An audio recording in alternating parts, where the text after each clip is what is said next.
little random fun fact for you. Did you know that the often quoted statement of marriages end in divorce 50% of the time is actually 100% incorrect? This all came about because I keep seeing these videos of influencers and content creators talking about the 50% divorce rate, and it's not true. It's incorrect. It's much more nuanced than that. It's based on some sort of study on a projection from like the highest point ever in like the 70s that became popularized in the 80s and 90s. Now think about how that affected the brain chemistry of people that are going into marriage with the understanding of, oh, this might not work half the time. Actually a little bit closer to first marriages have a 60% success rate, not divorce rate. Back in the 1970s, it was like 4 divorces for every 1,000 marriages.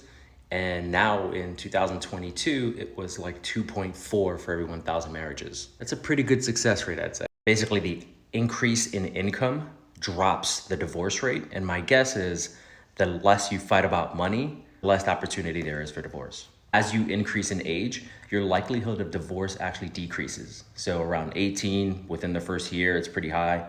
Between the ages in the 20s, pretty high. And then once you go over the age of 28 to 30, it's less than 30% chance. Now, at the same time, you're seeing what's a correlation there is more people are waiting longer to get married, which signifies potentially a huge increase in the amount of single people in the future. The projection is about 25% of people will actually never be married by the time they peak in that age in the 40s. 30 is the sweet spot.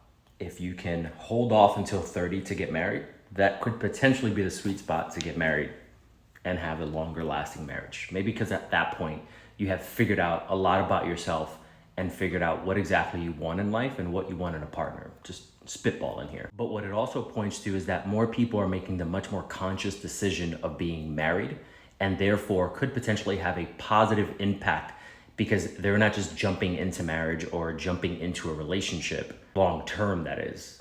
People are still just randomly having sex. I don't think that's changing anytime soon. But those correlations with people waiting a little bit longer is potentially those folks are a little bit more grounded in religion, grounded in family, grounded in the belief that marriage should be successful for a specific set of reasons. Trait amongst every ethnicity and race. And then it also breaks down what I thought was interesting is what are the interpairings? So for example, a white woman with a non-white man, a white man with an Asian woman apparently is the lowest. So this pairing was actually rather interesting. Something to consider perhaps. And like usually happens, someone's gonna come with some random anecdote. I'm just giving you the stats, folks, okay? Don't get mad at me for giving you stats. Just stop saying that it's 50%. It's not fucking 50%.